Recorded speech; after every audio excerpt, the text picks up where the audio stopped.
네, 자, 차이나 투자 인사이트 순서입니다. 자, 오늘은요, 중국에 대한 좀 특집을 준비를 해봤는데요. 바로 중국 알아야 번다라는 또 주제를 가지고 중국 주식시장, 중국 경제, 문화에 대한 이야기를 다양하게 나눠보도록 하겠습니다. 정말 중국은 이제 우리나라와 때려야 뗄 수 없는 관계이지 않습니까? 지리적으로도 가깝기도 하고 문화적으로도 굉장히 가까운데 정말 중국 시장을 저희가 계속해서 전해드리고 있긴 하지만 알아야 버는 것 같아요. 그래서 오늘 또 이렇게 특집을 좀 스페셜하게 준비를 해봤는데 먼저 최근에 또 불거진 이슈부터 좀 단도직입적으로 질문을 드려야 될 것 같습니다. 최근에 이제 가장 큰 시장의 화두가 아무래도 중일 갈등 아니겠습니까? 예전에는 미중 갈등이 한창이었는데 이제 좀 잠잠해지나 싶으니까 또 중일 갈등 얘기가 나오고 있거든요. 사실 이번 갈등의 이제 시발점이 이제 아무래도 대만 아니겠습니까? 네. 그래서 일단은 대만과 중국이 정말로 어떤 관계인지부터 좀 속 시원하게 말씀을 해주시면 좋을 것 같아요. 네. 네. 대만의 규정 문제는 한 3가지 측면으로 볼 수 있는데요. 우리 지금 2차 대전 이후에 지금 형성된 국제 질서는 대체로 1943년 카이로 선언이랑 45년 포츠담 선언에서 거의 그 구조를 정했습니다. 그래서 대만의 규정 문제도 거기에 포함되어 있는데요. 43년의 카이로 선언이랑 45년 포츠담 선언에서 규정한 거는 하나의 중국, 중화인민공화국이 유일한 합법 정부, 그리고 대만은 중국 영토의 불가분적 일부, 그리고 추가로 1971년 제26회 유엔 총회에서 제2758호 결의에서도 똑같은 문구를 사용했는데요. 그리고 지금 전 세계 200개국 중에서 180여 개국이 중국이랑 수교하고 있는데 네. 50년대부터 40년대부터 지금까지 모든 중국이랑 수교한 나라는 수교 문서에 다 이렇게 적혀 있습니다. 하나의 중국, 중화인민공화국이 유일한 합법 정부, 대만은 중국 영토의 불가분적 일부. 네. 그래서 중국 정부 입장에서는 대만의 귀속 문제, 대만의 완전 통일 문제는 내정 문제다. 네. 그래서 이거는 국제적으로 법리적인 부분이고요. 그리고 대미 관계와 대일 관계에 있어서는 대미 중국이랑 미국이 수교한 건 79년도이고 중국과 일본이 수교한 거는 72년도입니다. 마찬가지로 오히려 일본이 더 일찍 수교했어요. 근데 72년 대만과, 예. 아니요 중국이랑. 중국과, 네. 네네. 1972년 중일 수교 당시에 양국의 그 수교 문서에 이렇게 써 있습니다. 일본 정부는 중화인민공화국이 중국의 유일한 합법 정부란 점을 인정한다. 네. 그리고 마찬가지로 대만은 중화인민공화국 영토의 불가분적 일부다. 그리고 마찬가지로 중국이랑 미국이 수교할 때는 문서가 다른 나라보다 좀 복잡하고 많은데요. 중미 양국이 수교 전, 수교 중, 수교 후에 체결한 문서는 1972년, 78년, 82년 요 3개 공문이 있는데요. 그래서 양국에서는 이거를 3가지 공보, 세계 공보라고 약칭으로 사용합니다. 여기에도 마찬가지로 1979년 1월 중국과 미국이 수교한 정치적 전제는 하나의 중국, 중화인민공화국이 유일한 합법 정부, 대만은 중국 영토의 불가분적 일부라는 점. 그래서 문서상에선 그런 거죠. 네. 그래서 법리적으로는 대만은 중국의 내정이라는 게 이미 국제적으로 알려져 있고, 하지만 이번에 그 일본 총리가 대만 문제, 중국 입장에서 대만 내정 문제인 대만 문제를 놓고 네. 대만 유사시 일본 자유대가 개입한다. 네, 그러면 그랬죠. 이거는 예. 중국의 주권 침해뿐만 아니라 유엔에서 규정한 그리고 2차 대전 이후에 국제적으로 법리적으로 규정한 이 2차 대전 이후의 국제 네. 질서에 대한 도발이기도 합니다. 그러니까 그 부분에 이제 저희가 이미 알고 있는 거고 일단은 이제 중국과 대만의 그런 관계를 좀 이렇게 조금 좀 유하게 말씀을 해주신다면 사실 저희는 외국을 나가서 이제 대만 분들을 많이 만나기도 하는데 대만 분들 자체는 자기들이 이제 중국인이라기보다는 이제 대만이라는 한 나라의 국민으로 인식을 하고 있는데 중국은 그렇게 인식하고 있진 않은 거잖아요. 그 부분을 좀 자세하게 말씀해 주시죠. 지금 중국 정부가 지난 몇십 년 동안 추구한 방향은 평화 통일이고요. 하지만 만약 평화 통일이라는 방식이 결과적으로 달성을 못하면 통일이라는 게 평화 통일과 무력 통일 2가지가 있죠. 그러면 중국은 최선을 다해서 평화 통일이라는 결과물을 달성하려고 노력하지만 그게 안 되면 무력 통일이라는 수단밖에 없습니다. 그리고 물론 거기까지 안 갔으면 좋겠고요. 그리고 대만 현지 2,300만 시민 중에 지금 라이싱더 그 현지 정치인을 지지하는, 즉 대만 독립이라는 이런 걸 지지하는 지지율이 30%밖에 안 되고요. 올해 들어서서 점점 점점 매월마다 대만 현지 언론조사기관이 대만 현지 그 시민들 대상으로 설문조사를 할 때 점점 이게 조금씩 변하고 있습니다. 그 중국에 네. 대한 인식 자체가요? 네. 예. 그리고 여러분들이 시간 나실 때 네. 지난 30년 동안 대만 현지 정치 세력들이 대만의 청소년과 젊은이들에게 어떤 역사적 교육을 했는지 잘 알아보시면 왜 지금의 대만 청소년들이 이런 생각을 갖고 있는지 바로 이해할 수 있을 거예요. 네. 네, 그래서 중국 입장에서는 그 10월 말에 4종전에서 15차 어게인 계획을 발표했잖아요. 거기에도 맨 마지막 항목에 대만 통일 추진이라고 있는데 저희 개인적인 생각은 2035년까지 지금부터 앞으로 10년 내로 중국 정부 차원에서 대만의 완전 통일 문제를 해결할 수 있다고 저는 생각합니다. 네, 그러면 이번에 이제 다카이치 총리 입에서 이제 대만 유사시 개입 발언이 나온 그런 배경이랑 네. 또 증시에는 어떤 영향을 주는지도 궁금한데 네. 뭐 일본 시장도 그렇고 중국 시장도 그렇고 좀 살아나나 싶었는데 네. 지금도 중일 갈등이 불거지면서 다시 좀 하락세를 면치 못하고 네. 있는 거잖아요. 특히 일본은 또 다카이치 총리 이후에 또 취임 이후에 이 지지율도 올라가면서 네. 일본 시장 좋았는데 다시 좀 미끄러지고 있거든요. 어떻게 좀 보세요? 그러면? 지금 일본 총리 발언이랑 관련된 증시가 일본 증시, 한국 증시, 중국 증시 세 가지인데 그렇죠. 어제 중국이랑 홍콩 증시가 소폭 하락하고 네. 오늘도 중국 본토 증시는 하락하고 소폭 하락, 있고요. 홍콩은 네. 1% 하락. 근데 지금 이 하락하는 타이밍이 일본 총리가 그 발언을 처음 했을 때가 11월 7일이에요. 그래서 어제 오늘 하락을 사람들이 그냥 그 영향도 있겠지. 하지만 이 발언은 11월 7일에 나온 거예요. 이미 시간이 좀 흐르고. 근데 어제랑 오늘 중국 본토 증시랑 홍콩 증시 하락의 주요 원인은 대내와 대외 각각 한 가지가 있는데 네. 대내적으로는 지난 금요일에 중국 통계국에서 10월 3대 실물 경제 지표를 발표했는데 세 개 지표 모두 전월 대비 전년 동기 대비 다 둔화됐습니다. 맞아요. 그러면 사람들이 이 지표를 물론 10월에는 1일부터 8일까지 연휴라서 10월 한 달 동안 영업일이 18일밖에 안 됩니다. 그러면 소비든 공장 가동이든 과거보다 좀 줄고 또 하나는 10월 국경절이 과거보다 길다는 거 아니까 9월에 주문이라든지 이런 공급망 차원에서 좀 앞당겨서 한 면이 있어요. 그래서 10월 실물 경제 지표가 어쨌든 부동산 지표도 더 나빠지고 소매 고정자산 투자, 산업 요 세 개 지표가 다 둔화했다. 그리고 대외적으로 그리고 10월에 둔화됐으니까 그러면 나머지 11월, 12월에도 둔화되나? 약간 이런 우려심.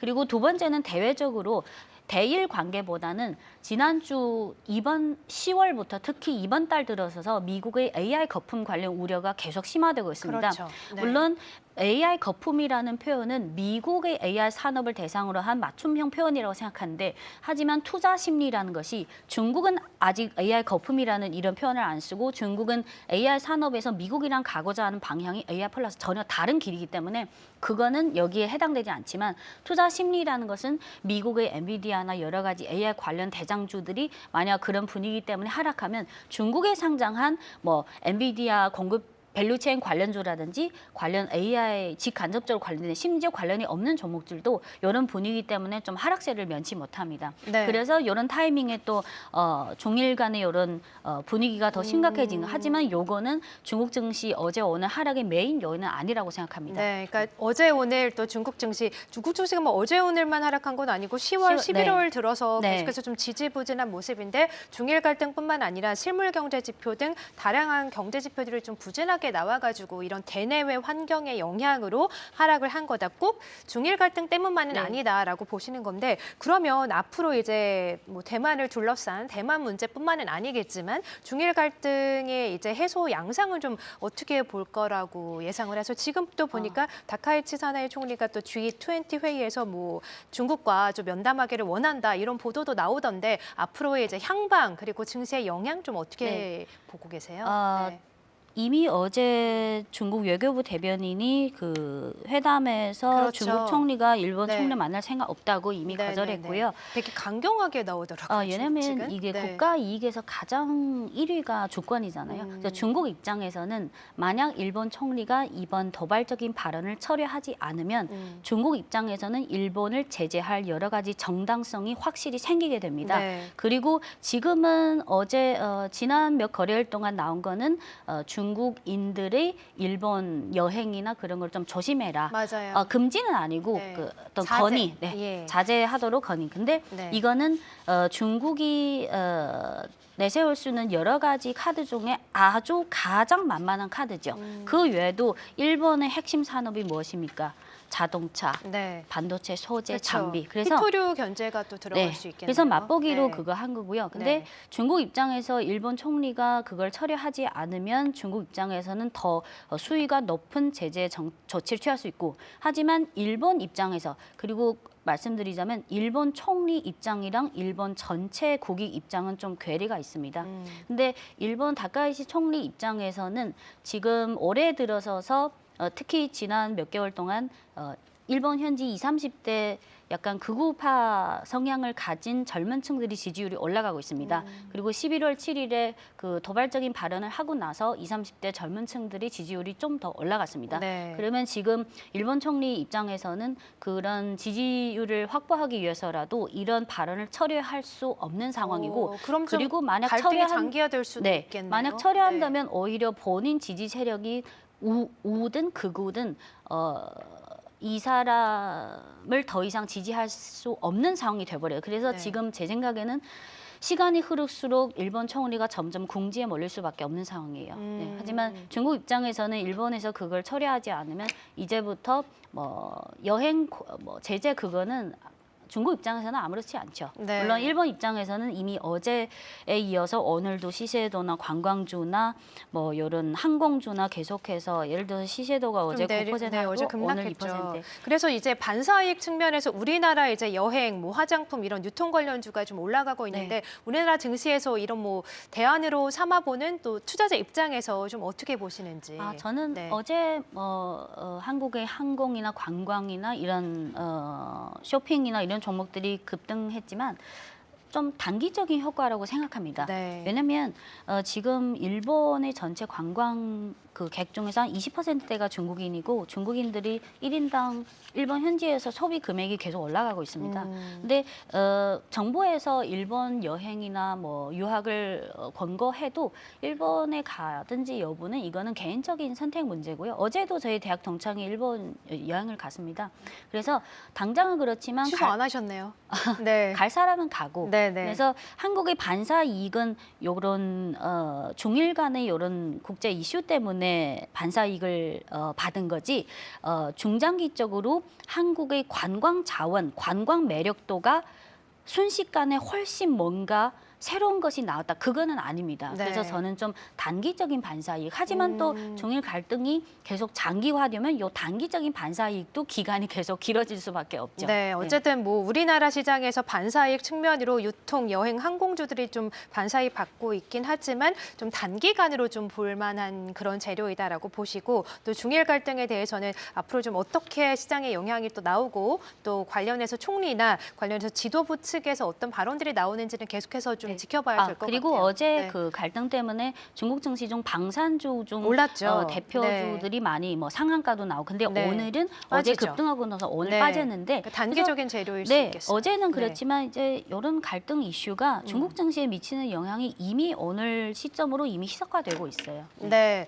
자 그러면 이제 대만 관련된 또 중일 갈등에 대해서는 여쭤봤고, 사실 정말 궁금한 거는 앞에서도 이제 실물 경제 지표 이야기를 해주셨는데, 안 그래도 최근에 중국의 경제 지표들이 좀 둔화되는 모습을 네. 보이고 있지 않습니까? 생산과 소비는 증가폭이 둔화했고 투자 지표 자체도 이제 감소폭이 확대되는 것으로 나왔는데, 네. 사실 중국은 내수 시장이 정말 어마어마하잖아요. 그렇기 때문에 제가 듣기로도 중국 지수가 4,000포인트를 넘어서서 5,000포인트까지 가기 위해서는 AI 테크만으로는 안 되고 이 내수주가 가야 된다라는 말씀을 많이 들었는데, 사실 그만큼 중국 경기가 좋지는 않아가지고 그 부분이 정말로 안 좋은지 좀 여쭤보고 싶었어요. 네, 10월에 발표한, 지난 금요일에 발표한 10월 실물 경제 지표는 3대 지표 다 둔화됐고요. 네. 근데 이 둔화세는 계절적인 단기적인 요인도 있고 하반기 들어서서 상반기에 비해서 하반기 들어서서 실물 경제 지표가 계속 둔화된다는 이런 추세적인 것도 있습니다.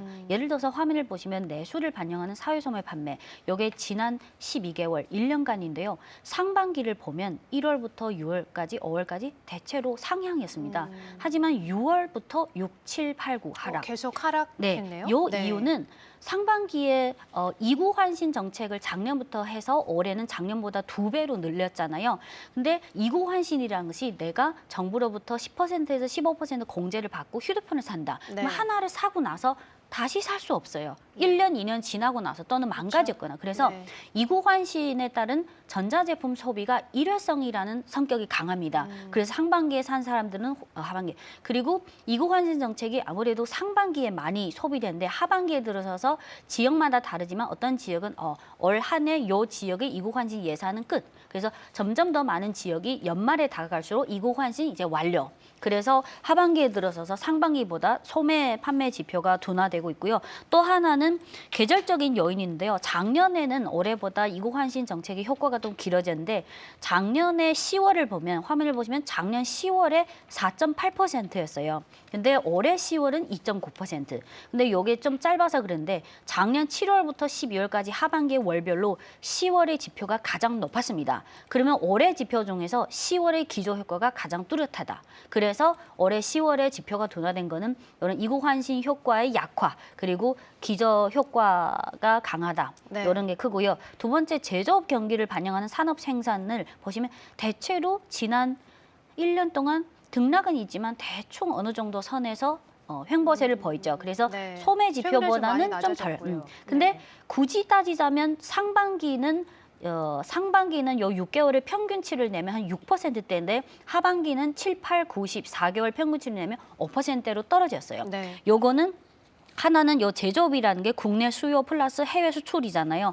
10월에 국경적 연휴가 길다는 거 아니까 9월에 좀 앞당겨서 생산한 게 맞습니다. 네. 그래서 9월에 좀 올라가고 10월에 좀 하락하고 요게 계절적인 요인이고 또 지난 1월부터 지금 10월까지 중국의 전체 수출은 계속 플러스 성장이었잖아요. 대미 수출은 마이너스지만 근데 연말에 다가갈수록 기업의 소유자 입장에서는 연말 연초에 뭐 글로벌 시장이 어떻게 될지 연말에 다가갈수록 투자나 생산을 좀 신중하게 하는 경향이 강해집니다. 그건 어디나 마찬가지죠. 네네. 네. 그래서 이어서 고정자산 투자를 보면 가장 둔화폭이 큰데요.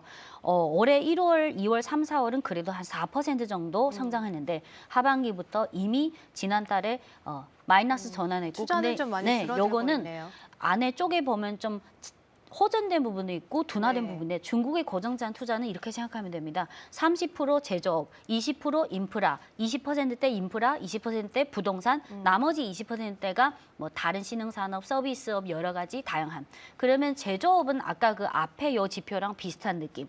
그리고 부동산은 화면을 보시면 부동산 투자 둔화폭이 이미 마이너스 14.7. 네, 둔화폭이 크네요. 그래서 네. 전체 고정자산 투자에 걸림돌이 된 거는 요 부동산 투자가 가장 큽니다. 네. 하지만 부동산이 장기적으로 중국이 이미 부동산을 부양할 생각이 없기 때문에 네. 그래서 이제부터는 근데 부동산을 그렇게 부양하지 않음에도 불구하고 중국 증시가 좀 올라올 수 네. 있는 건가요? 그리고 GDP 달성 목표치가 이제 5%잖아요. 네. 근데 1분기 5.4, 2분기 5.2, 3분기가 이제 4.8이었는데 4분기까지 합해서 5% 달성 목표는 채울 수 있는지도 이렇게 지표가 좀 안 좋게 나오는데. 네, 지금 10월에 이어서 10월의 계절적 요인이 11월, 12월에 조금 희석화되면 4분기에는 4% 후반대만 나오면 올해 한 해 5% 목표치는 그래요? 무난하게 예. 달성할 수 있습니다. 네. 네. 그리고 중국 증시를 포함해서 네. 올 한 해 특히 연초부터 9월까지 글로벌 증시가 거의 한국, 미국, 중국 거의 다 급등했잖아요. 네, 맞아요. 어느 나라든 어느 나라도 경기로 급등한 게 아닙니다. 네. 나라마다 급등한 공통점이 있고 차이점이 있는데 공통점은 AI나 반도체 이런 수요 급증. 네. 근데 중국의 경우에는 올해 1월부터 9월까지 특히 7, 8, 9월 3개월 동안 테크주가 급등했죠. 거죠. 그리고 나서 어떤 테크주는 9월부터 이익실현이 나오고 어떤 테크주는 대부분은 10월 국경제 이후부터 조정세가 나왔습니다. 근데 경기가 하반기 들어서서 7월 이후부터 계속 둔화된데도 불구하고 중국 테크주가 급등한 이유는 네. 상반기랑 하반기가 조금 급등한 이유가 좀 다른데요. 네. 상반기는 1월 20일에 딥시크가 돌풍처럼 나타났고 3월 전인대 이후부터 중국이 재정 정책을 더 강화했고 또 5월에는 기준금리 인하했고요. 또 4월 트럼프발 관세 전쟁 이후 중국이 히토류 카드를 내세우면서 또 네. 거기에다가 막관세 정책으로 정면 반격을 그쵸. 했고 저희가 그 후에 다 아는 네, 내용이니까. 그 후에 네. 수출 지표가 괜찮게 나왔고 네. 그리고 또 중요한 거는 올해 4월부터 6월까지 중국 정부 차원에서 한국 원화로 70조 원에 달하는 증한 자금을 투입했습니다. 그래서 상반기에 대체로 증시가 갔고요. 하반기에 이어서는 반도체 AI주를 비롯해서 7월 중순부터 9월까지 한 2.5개월 동안 급등했는데 네. 주로 반도체 국산화, 특히 화웨이, 캠브리콘을 비롯한 국산 AI 칩이 점점 더 많은 중국 현지 기업의 점점 구매량이 확대되고 있다. 네. 그래서 국산 반도체 칩의 응용 확대. 그리고 8월 26일에는 중국 정부에서 AI 플러스 정책을 발표했습니다. 그래서 상반기랑 하반기 계속 갔지만 좀 증시를 견인한 핵심 요인이 좀 달랐습니다. 네, 자 그래서 이제 중국 증시가 이제 하반기에 들어서 한 7, 8월, 9월까지 갔다가 최근에 10월, 11월 들어서 좀 지지부진한 모습인데 어쨌든 지금까지 이제 대만 이야기 그리고 중국의 경제 지표 이야기를 나눠봤는데 결론적으로는 중국이 이제 지금 10월, 11월에 좀 지지부진하지만 이제 하반기 나머지 그리고 내년 상반기까지는 올라갈 것이다라고 보고 계시는 건가요? 저는 네. 저번에 말씀드린 게 지금 다시 반등을 못하고 있는 핵심 요인이 두 가지가 있는데요. 네. 하나는 10월 말까지 실적 시즌 완료, G2 정상회담 완료, 에이펙 완료 다 완료. 11월부터 12월 초 중반까지는 정책 이벤트든 어떤 실질적인 핵심 이슈든 거의 공백 기간입니다. 그리고 7, 8, 9월 3개월 동안 테크주가 워낙 많이 급등했고 네.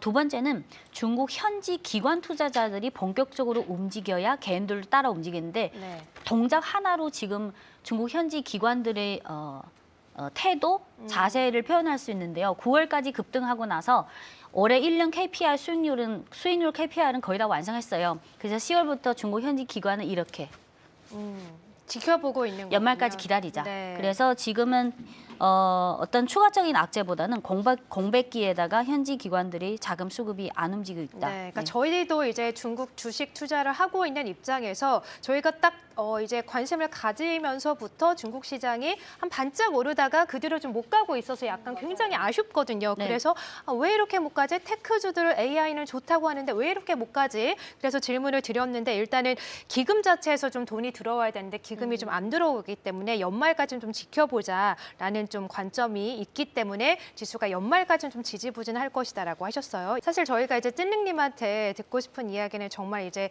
속내, 이제 실생활 관련된 이야기이고 저희가 이제 앞서서 중일 갈등이나 뭐 경제 지표 이야기를 나눠봤는데 이런 경제 지표 수치화된 내면에 또 뭔가 포함되어 있는지 그런 속내를 좀 알고 싶었던 거거든요. 그래서 뭐 다른 질문을 좀 드리기 전에 가볍게 질문을 좀 먼저 드려보도록 할 텐데 오늘 이제 중국에서 테크주들 일부 테크 종목들이 좀 올라가고 있지 않습니까? 맞아요. 어제 실적을 발표한 샤오펑은 좀 하락하고 있긴 하지만 뭐 SMIC라던가 북방화창 이런 반도체 종목들이 올라가고 있는데 저희가 계속해서 좀 이야기를 나누고 있는 게 이제 중국 반도체 AI 종목들에 대한 이야기잖아요. 그래서 왜 중국은 또 청소년들이 왜 이런 반도체 빅테크 IT 이런 공대 이런 데 집착이라고 말하면 안 되겠죠? 네, 말실수할 뻔했어요. 여기에 집중을 하는지부터 좀 가볍게 좀 듣고 네. 넘어가면 좋을 것 같아요. 역으로 네. 반문 드릴게요. 네. 앵커님이 네. 지금 중국의 고3 학생인데 고3? 나는 네. 최상위급 1등급 성적 상상만 모범생이다. 해도 좋네요. 그러면 대학 네. 수능 때 어떤 전공을 선택하실 거예요? 저는 이제 뭐 나사 이런 우주, 오, 네 아니면 저는- 로봇. 두 분은 어떠세요?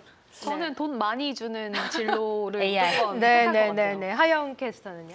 의대지 않을까 의대. 싶습니다. 의사도 좋은 직업이에요. 네. 네네. 근데 대부분은 1등급 수준까지 그 정도로 공부한 학생은 중국 국내 상황뿐만 아니라 본인이 관심 있는 그런 분야, 첨단이든 비첨단이든 뭐 의사든 그 글로벌적인 전체적인 상황은 어느 정도 파악하고 있었나요? 네네. 그러면 전공을 선택할 때 그냥 내가 좋아하는 분야일 수 있고 나의 미래의 커리어에 진짜 금전적으로든 커리어적으로든 진짜 유망하다. 또는 이 분야가 마침 또 중국 정부가 추구하고자 하는 장기적인 미래 산업이랑 맞다. 그러면 제 생각에는 어떤 한 가지 요인보다는 최상위급 학생들은 어차피 선택이 많잖아요. 그러면 나의 커리어에 좋고 나중에 소득도 좋고 또 내가 어렸을 때부터 좋아하는 그리고 우리나라에서 지금 점점 강해지고 있는 산업, 미래 우주도 그렇고 첨단 네. 산업이든 국가가 추구하고자 하는 방향이랑 일치하면 또 나의 커리어에 더 좋고 그렇죠. 그래서 어떤 네. 복합적인 요인을 합쳐서 최선의 선택을 한다. 요게 첫 번째 요인이고 두 번째는 한국이랑 좀 다를 수 있는데요. 예를 들어 저는 최상위 1등급이 아니고 3등급인데요. 그래서 750점 만점에 내가 700점을 맞아. 750점에 700 이상이면 완전 1등급. 그러면 대부분 한국이나 다른 학생들은 시험 보고 몇 주 후에 모바일이나 노트북에서 시험 성적을 검색하잖아요. 그 성적에 따라서 나랑 맞는 학교랑 전공 선택. 중국도 대부분은 이래요. 하지만 중국이 작년에 1,300만 명 대학 수능자인데 중국의 행정구역이 30몇 개니까 30으로 대충 제하면 지역별로 한 50만 명이라고 생각하시면 돼요. 40~50만 명. 그러면 50만 명 중에 상위 1등부터 50등까지가 최상이죠. 그럼 1등부터 50등까지 하면 화면에서 그 성적 검색에서 검색하면 원래는 수험번호, 성명, 뭐 과목, 점수, 총점 이렇게 나와야 되는데 아무것도 안 보여요. 아예 그냥 화면이 아예 하얗게 나와요. 왜요? 그렇게 나오면 시스템 오류가 아니라 나는 최상위권이다? 1등부터 50등까지. 와. 그래서 1,300만 명 중에서요? 네, 1,300만 명 와. 중에 지역별로 50만 명 중에 50만 명 중에 아. 1등부터 아, 50등까지. 네. 근데 지역별로 성적 그거랑 학생 수가 다르니까 어떤 지역은 1등부터 50, 1등부터 30, 또 1등부터 60, 대체로 50등까지. 그러면 50만 명에서 50등까지면 몇 분의 1이에요. 그래서 화면 보통 우리 학생들이 시스템을 검색할 어머 화면이 하얗게 나와. 그러면 네. 당황한데 아니에요. 이건 좋은 거예요. 네. 그러면 몇 시간 후에 이 학생은 전화를 받습니다. 안녕하세요. 저는 청와대학 AI 무슨 과 어딘데요? 칭화대학. 네. 네네. 또는 안녕하세요. 저는 북경대 무슨 과 또는 학생 모집 부서 책임자인데요. 학생이 너무 성적이 우수해서 스카우트 J가 학생이 오는군요, 원하시면 진짜. 우리 학교 모든 전공을 자유롭게 먼저 우선적으로 선택해 주세요. 그러면 저희가 등록금 다 면제드리고 매월 장학금 얼마 드리고 어떤 그러면 네 생각해 볼게요. 그러면 한 10분 후에 또 전화가 옵니다. 다른 대학교에서? 아까는 청와대학 이제는 네. 북경대학 베이징, 안녕하세요. 베이징대? 네, 예. 그러면 똑같은 말을 해요. 그러면 학생 아까 청와대에서 전화가 그러면 청와대에서 어떤 조건을 되는 2배로 드릴게요. 네. 그래서 이미 최상위급 학생들은 이런 시스템으로 이제 대학에 진학합니다. 네. 그러면 완전 그 인기 있는 그런 첨단 산업 그런 과에 이런 학생들이 갈 수밖에 없어요. 그러니까 그런 과들이 앞으로의 성장 잠재력이나 정부에서 밀어주는 것도 또 남다르기 때문에 네. 그런 거죠. 네. 네. 그리고 어떤 예를 들어서 화웨이 같은 기업은 네. 중국의 명문대랑 이렇게 호언을 해서 이 학교 이 과에서 졸업한 학생은 화웨이에 바로 취직. 우리나라도 그런 거 있잖아요. 네. 그래서 이미 중국은 제 생각에는 대학 수능이랑 기업이 협력 이런 시스템상으로 네. 이런 최상위급 학생들이 그런 과에 집중할 수 있는 이런 구조가 형성됐다라고 생각해요. 그럼 이런 최상위권 학생들이 나중에 뭐 우리가 알고 있는 샤오미, 바이두, 뭐 샤오펑 이런 기업들에 취직을 하는 건가요? 아니면 뭐 스타트업을 꿈꾸는 건가요? 대부분은 네. 첨단 산업은 석사까지는 기본적으로 하는 경우가 많죠. 네. 또 연구자의 길을 예를 들어 중국의 항천국 즉 나사처럼 그런데 가면 박사까지 하는 학생도 많고요. 그래서 대부분 이런 급의 학생은 물론 뭐 학사 졸업하고 취업하는 사람도 있지만 근데 화웨이를 비롯해서 그런 테크 기업들이 연봉의 상한을 안 두는 그런 포지션은 대체로 석사가 기본이고 박사를 많이 채용합니다. 네. 그래서 화웨이나 샤오펑장서 화웨이 천재소년 프로젝트 같은 경우는 박사 졸업한 신입 사원의 경우에는 이미 초봉이 한국 돈으로 2억 원 이상을 받을 수 있습니다. 네. 그래서 이런 전체적인 시스템이 이미 저는 확고하게 형성됐다고 네, 생각해요. 그러니까 이런 천재들이나 이 최상위권 학생들이 결국에는 이런 이제 빅테크 기업들에 들어가고 혹은 또 AI 테크 종목, 테크 이런 산업에 종사를 하기 때문에 이런 산업들이 갈 수밖에 없어서 네. 이것이 중국의 미래다라고 좀 보고 네. 있는 또는 거죠. 중국 중국에서 정부 자체도. 취업 안 하고 미국에 네. 가서 박사를 하고 뭐 테슬라나 미국의 테크 기업에 취직한 미국의 테크 기업 그 핵심 연구원들 보면 반이 중국인이잖아요. 네, 그렇군요. 확실히 네. 한국이랑 좀 분위기가 다른 게 우리나라는 의대 그래도 중심이잖아요. 맞아요. 약간. 무조건 의대를 간다. 네. 의대반 이런 아, 근데 느낌인데 중국도 의사는 아주 존경받고 좋은 직업이죠. 근데 월급이 굉장히 좀 다르다라고 짜다라고 근데 들었는데. 지역마다 네. 다른데요. 네. 지역마다 과마다 또 수당에 따라 다른데 저희 사촌 남동생이 85년생인데 정형외과 의사입니다. 근데 중국은 병원 80% 이상이 다 공립병원이고 근데 의대를 선택한 학생들은 대부분 예를 들어서 우리 우리 가족 중에 뭐 의사가 있었거나 어렸을 때부터 나의 꿈은 의사다. 근데 저희 사촌 남동생은 어렸을 때부터 의사가 꿈이었어요. 네. 근데 성적 하나만 따지면 의대에 들어간 학생들의 평균 점수는 아까 그 최첨단 북경자 그 평균 점수보다 낮은 거죠. 애당초부터 겹치는 부분이 적다.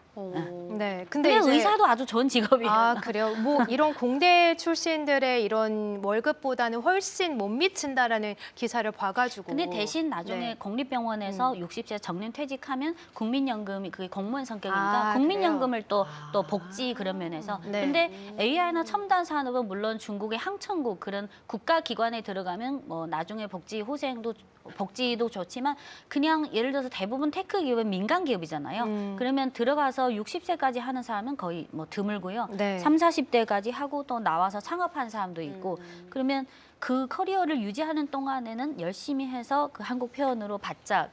네. 근데 그 후에는 뭐 본인이 그동안 뭐 여러 가지 돈을 모았을 수도 있고 이렇게 사람들이 자기 인생이랑 커리어를 선택하는 길이 다른 것 같아요. 근데 네. 이제 궁금한 게 그래서 이제 거의 뭐 천재들, 최상위권 학생들이 이런 AI 빅테크 기업에 이제 가거나 그래서 중국 정부 차원에서도 이런 기업들이 향후 중국의 미래다라고 네. 좀 보고 있고 그런 종목들이 최근에 좀 잘 갔던 거잖아요. 네. 근데 사실 솔직히 말씀드리면 아무래도 사회주의 국가이고 네. 또 미국과 갈등이 계속 있다 보니까 샤오펑도 최근에 잘 가다가 좀 미끄러지기도 하고 네. 샤오미도 잘 가다가 미끄러지기도 하고 또 알리바바도 잘 가다가 미국에서 또 규제 얘기가 나오니까 또 미끄러지기도 하고 네. 그래서 약간 그런 사회주의의 제약 안에서 정말 미국 AI 기업들만큼 클 수 있을 것인가라는 궁금증도 있거든요.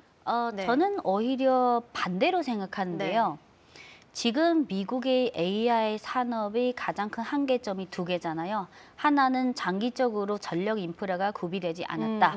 두 번째는 AI 반도체 칩은 점점 재고가 쌓아가는데 그거를 제조업이나 다양한 산업에 응용할 수 있는 그런 환경이 없으니까 점점 AI 거품도 그렇고 이미 일부 테크 기업이 부채도 늘어나고 근데 아까 말씀하신 저는 중국의 이런 제도적인 환경이 오히려 AI 산업이 AI 빅모델부터 하드웨어, 소프트웨어까지 이제 길게 보면 점점 더 많은 제조업 플러스 다양한 그 제조업의 전통 제조업도 있고 첨단 제조업도 있고 점점 더 많은 산업에 AI 기술을 적용할 수 있는 환경을 지난 8월 26일에 정부 차원에서 발표한 AI 플러스라는 정책에서 이미 명시했어요. 네. 그래서 초기에는 지금 이 시각에도 많은 분들이 아마 AI 분야에서 중국이 강하냐, 미국이 강하냐.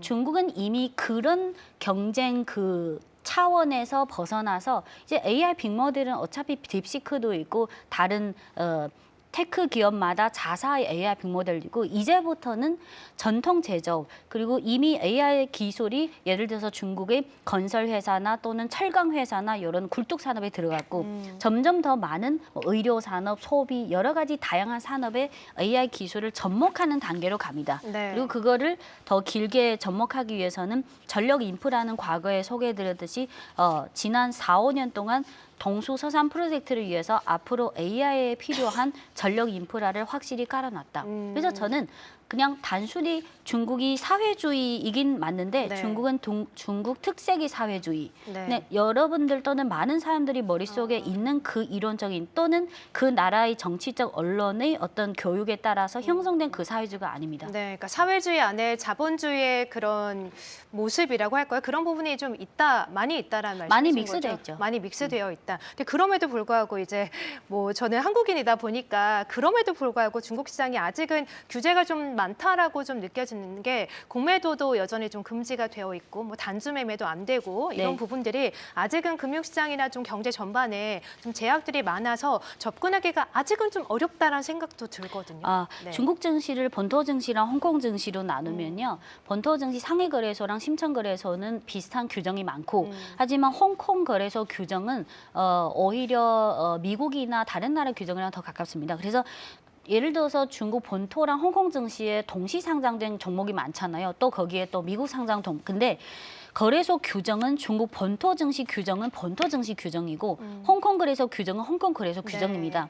그래서 예를 들어 아까 말씀하신 공매도 관련해서는 과거부터 중국 본토 증시는 원칙상 공매도 금지. 물론 법규에는 그렇게 안 써 있지만 원칙상 금지. 특히 작년 1월부터 여러 가지 중국은 본토 증시가 거래 대금 중에 70~80%가 개인 투자자이기 때문에 여러 가지 리스크 방지 차원에서 작년 1월부터 확실히 공매도를 금지하기 시작했고요. 하지만 홍콩 증시는 예전부터 공매도 그냥 한국처럼 비슷하게 그냥 공매도 하고 싶으면 하고 그냥 별로 그 제약을 두지 않았습니다. 근데 사실 중국에도 일부 종목은 거래소에서 그 인증을 하는 종목은 이미 거기 공매도 가능한 리스트에 들어 있고요. 네네. 그리고 홍콩도 대체로 제약은 없지만 큰 범위에서 이런 대부분 종목은 요 공매도 가능한 리스트에 포함돼 있다. 근데 같은 중국 기업 같은 종목이라 해도 중국 본토 거래소 규정이랑 홍콩 거래소 규정을 다르군요. 동일시하거나 혼동시키면 안 돼요. 네네. 그래서 지난달에 그 아마 이번 다른 분 방송에서도 그 샤오미가 며칠 동안 미국의 헤지펀드, 미국의 맞아요. 공매도 위주로 하는 그쵸. 헤지펀드에서 네. 샤오미를 며칠 동안 계속 그 하락에 베팅하면서 공매도했잖아요. 그렇죠. 근데 샤오미가 홍콩 증시에만 상장됐기 때문에 가능해요. 그래서 미국의 헤지펀드나 공매도 기관이 중국 종목을 공매도하고 싶으면 미국에 상장한 또는 홍콩에 상장한 중국 종목만 가능해요. 중국 본토 증시에서는 그런 트레이딩이 안 됩니다. 네, 그러니까 좀 그 본토 시장이랑 이제 홍콩 시장 규정이 좀 다르기 네. 때문에 공매도 부분에서 좀 다르게 나타난 것이다라고 좀 말씀하셨고 지금 또 채팅창에서도 이제 중국에 대해서 자본주의의 장점을 좀 따라 배우고 있는 사회주의라고 네, 동의하시나요? 네, 그 중국 특색의 사회주의라는 것은 옛날에 그 냉전 또는 냉전 전의 사회주의는 거의 100% 이론적인 그런 사회주의인데 중국이 1978년도에 그 등소평이 그 개혁 개방을 시작했잖아요. 네, 지금까지 78년도에 시작했는데 실제로는 80년대 초부터 지금까지 한 40년은 됐지만 이렇게 나눠요. 산업 면에서 보면 예를 들어서 인프라나 철강이나 화학이나 이런 중국의 국가 차원에서 뭐 원전이나 이런 뭐 우주 산업, 이런 국가의 기관이랑 국가 발전, 이런 장기적인 근본이랑 관련된 거는 국유 기업이 정부가 최대 주주로서 그렇죠. 국유 기업이 운영하고요. 네. 저는 지난 몇십 년 동안 뭐 가전, 휴대폰, 심지어 지금 AI 다양한 산업은 국유 기업보다는 민간 기업들이 더 빨리 개혁, 혁신을 하고 더 빨리 투자하고 빨리 결과물을 낼 수 있는 그래서 산업마다 각자 짊어져야 할 과제랑 역할이 있고 각자 장단점이 있기 때문에 이렇게 네. 믹스해서 네. 이런 방식으로 그렇군요. 네. 원래 이제 가정 내에서도 이제 아이들을 키우는 부모님들을 보면 적당히 좀 규제를 해주고 적당히 좀 맞아요. 해주는 아이들이 좀 더 공부도 잘하고 방법보다는, 네, 그쵸. 잘 되는 경우가 많은데 약간 중국이 그런 것 같다는 생각이 들어요. 정부에서도 적당히 규제를 해주고 그 안에서 또 자유주의 또 자본주의와 함께 다른 민영 기업들도 함께 커나갈 수 있게. 네, 예를 들어 네네. 지금 가장 핫한 네. AI든 휴머노이드 로봇이든 대부분 중국에서 강한 기업이 민간 기업이잖아요. 그러면 민간 기업들이 열심히 한 동시에 정부 차원에서 해야 할 역할은 그 산업에 지원이 되는 보조금을 지급하든지 여러 가지 뭐 그 기업들이 더 열심히 할 수 있는 정책적인 환경을 마련한다. 네. 그러면 초기에는 아직 초기 성장 단계에는 많은 규제를 풀어줘서 너네 여기서 열심히 재밌게 놀아라. 각 산업에 있어서 국가에게 있어서의 그런 중요도나 그 차원이 다르고 기업이랑 국가가 해야 할 역할이 다르다고 생각합니다. 그렇군요. 자, 그러면 이제 잠시 후에 중국 이런 제2경제대국 중국이 앞으로 좀 꿈꾸는 게 바로 미국을 좀 넘어서는 것이다 이런 것일 텐데 위안화 국제화에 아니에요. 대한 네, 잠시 후에 좀 들어볼게요. 위안화 국제화에 대한 문제도 좀 여쭤보고 그러면 앞으로 좀 어떤 종목에 투자를 하면 좋을지 중국 증시의 향방도 좀 여쭤보도록 하겠습니다. 종목들 먼저 좀 보도록 할게요. 샤오펑 먼저 볼까요? 우리 펑무새 하림 캐스터가 굉장히 좋아하는 종목인데 이렇게 좀 급락할 때 들어가야 되는지 궁금하지 않으세요? 아, 근데 네. 제가 그때 저희 연구원님께서 80을 딱 찝어주셨잖아요. 맞아요. 80, 회장님이 그쵸. 80에 들어가셨다. 80달러에 들어갔다라고 네. 하셨는데 보니까 오늘 거의 그쯤 내려왔더라고요. 네. 그래서 이제 괜찮지 않을까 이렇게 생각을 하고 있는데 그러니까요. 전문가님 어떻게 보시나요? 이번에 오늘 샤오펑이 지난주까지 급등하다가 이번 주 들어서 급락세를 보이고 있는데 네. 오늘은 지금 8.49% 하락. 어제 그 미국의 글로벌 IB가 샤오펑에 대한 목표 주가를 3.4% 소폭 하향 조정했는데요. 그 조정한 이유가 물론 샤오펑이 전기차랑 플라잉카랑 휴머노 로봇 이렇게 사업 다각화를 하고 있는데 전기차만 봤을 때는 지금까지는 판매량이 괜찮은데 내년 1분기는 중국 전기차 시장의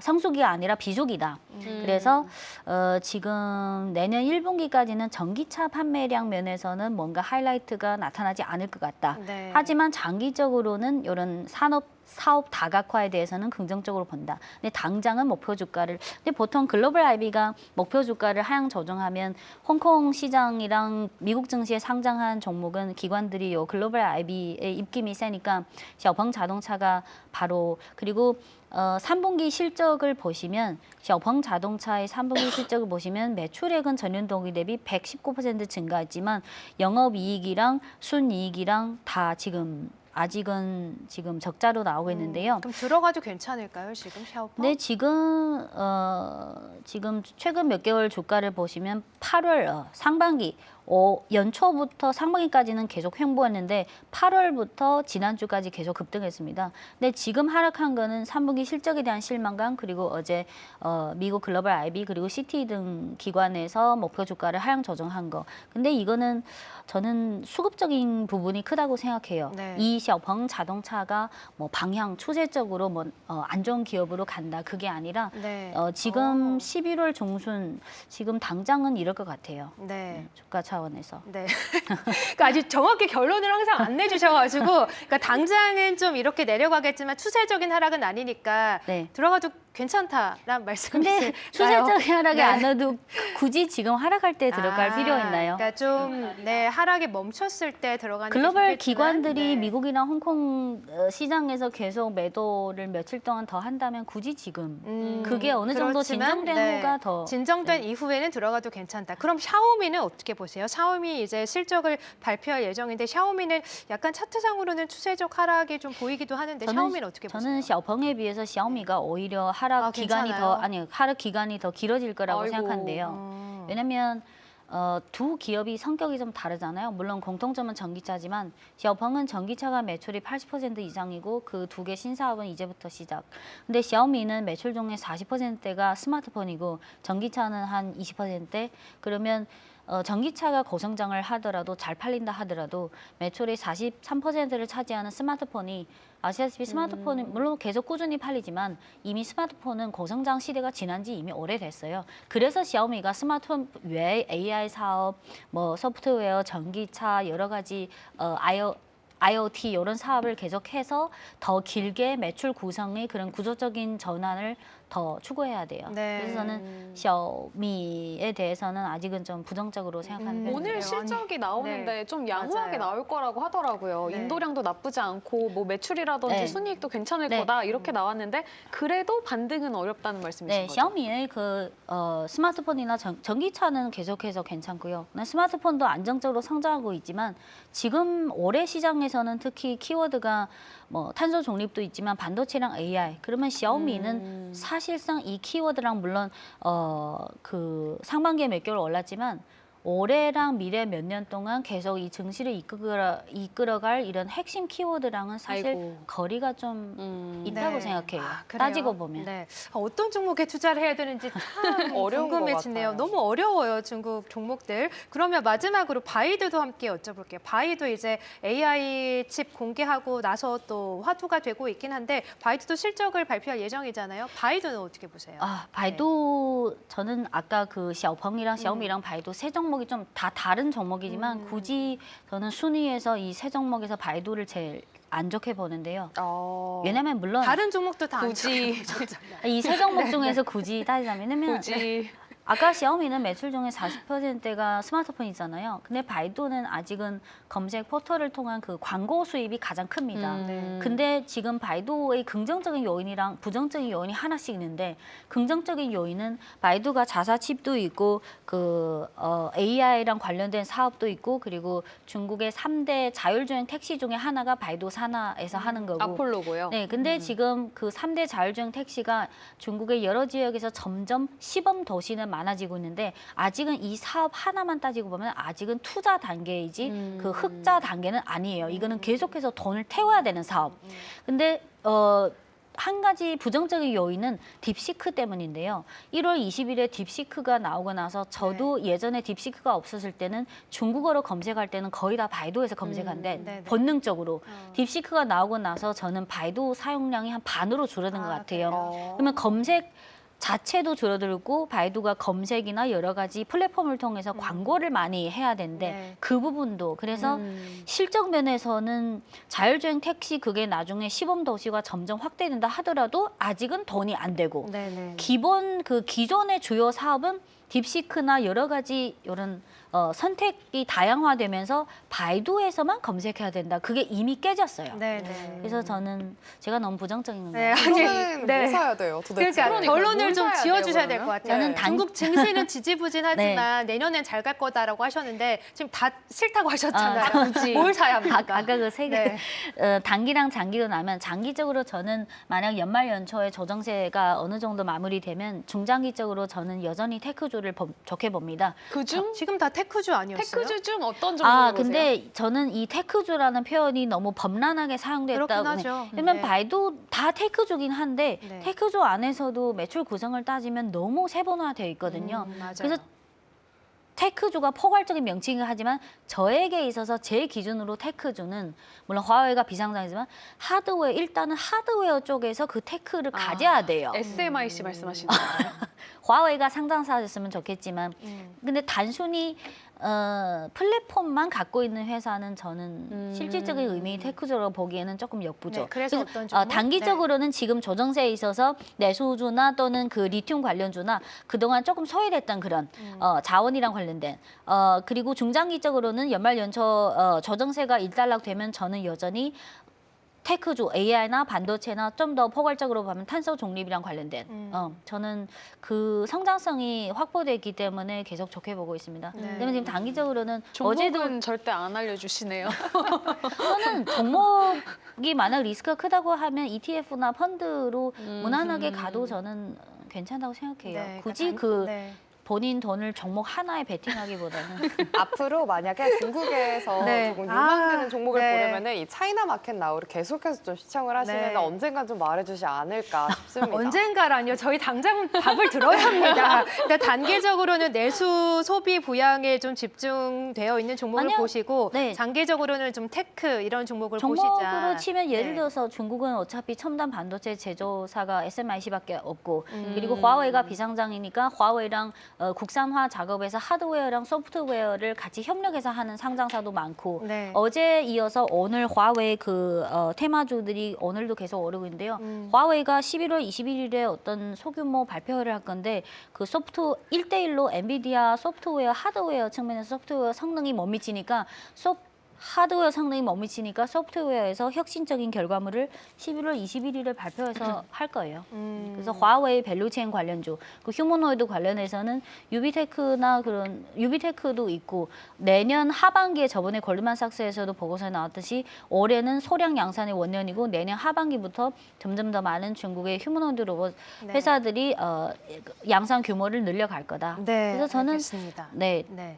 아직은 내년에도 장기적으로 테크주는 아직 성장 모멘텀이 있다고 생각해요. 네, 그래서 내년까지 좀 장기적으로 보시면 휴머노이드 테크 종목에 좀 집중을 하시는 게 좋겠다. 지금 채팅창에서도 이제 차라리 차이나 항생테크 ETF 뭐 이야기가 나왔는데 약간 그런 ETF에 대해서도 말씀해 주신 것 같아요. 사실 이제 저희 오늘 방송 썸네일이 일본 꼭 그렇게 해야만 속이 후련했냐 이건데 제가 좀 속이 좀 후련하게 말씀을 잘 안 해주셔가지고 약간 답답했는데 그래도 마지막에 약간 좀 힌트를 주셔가지고 자세한 종목은 이제 다음에 나오시면 그때는 꼭 말씀을 해주셨으면 좋겠습니다. 자, 그럼 마지막으로 좀 결론을 지어보도록 할게요. 이제 중국 관련된 경제 이야기를 해봤는데 앞에서 이제 중국 관련된 이야기를 해주시면서 어쨌든 중국 증시가 내년에는 갈 거다라고 하셨잖아요. 마지막으로 중국이 원하는 이제 장기 목표라던가 시장의 성장성에 대해서도 투자자분들에게 한 말씀 좀 해주시죠. 네, 앞으로 5년에서 10년 동안 가고자 하는 방향은 지난 10월 말에 발표한 15차 5개년에서 1번부터 10번까지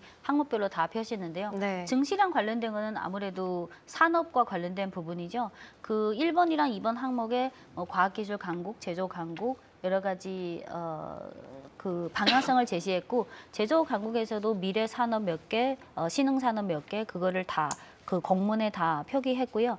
그래서 그거랑 5개년 계획이 5개년이지만 중국 정부의 목표 중 하나가 2035년까지 중국이 전체적으로 중등 선진국 수준에 도달하는 것이 그래서 이번에 5개년 계획은 단순히 5개년 계획이 아니라 2035년까지 10년 계획이라고 봐야 됩니다. 네. 그래서 증시에 있어서도 그거랑 물론 100%다 매칭이 안 될 수도 있지만 전체적인 방향성은 그거에 맞게 네. 선택해야 된다고 저는 네, 생각해요. 그러니까 마지막으로 그러면 제가 아직 속이 덜 후련해가지고 화웨이 밸류체인 한 종목만 좀 꼽아주시죠. 예를 들어서华为 11월 21일에 발표를 네. 하잖아요. 거기에 소프트웨어 관련 혁신 결과를 발표했는데 그중에华为랑 같이 소프트웨어를 협력해서 하는 회사가 그냥 세 개만 말씀드릴게요. 네. 하나는 300339 이 종목이 있고요.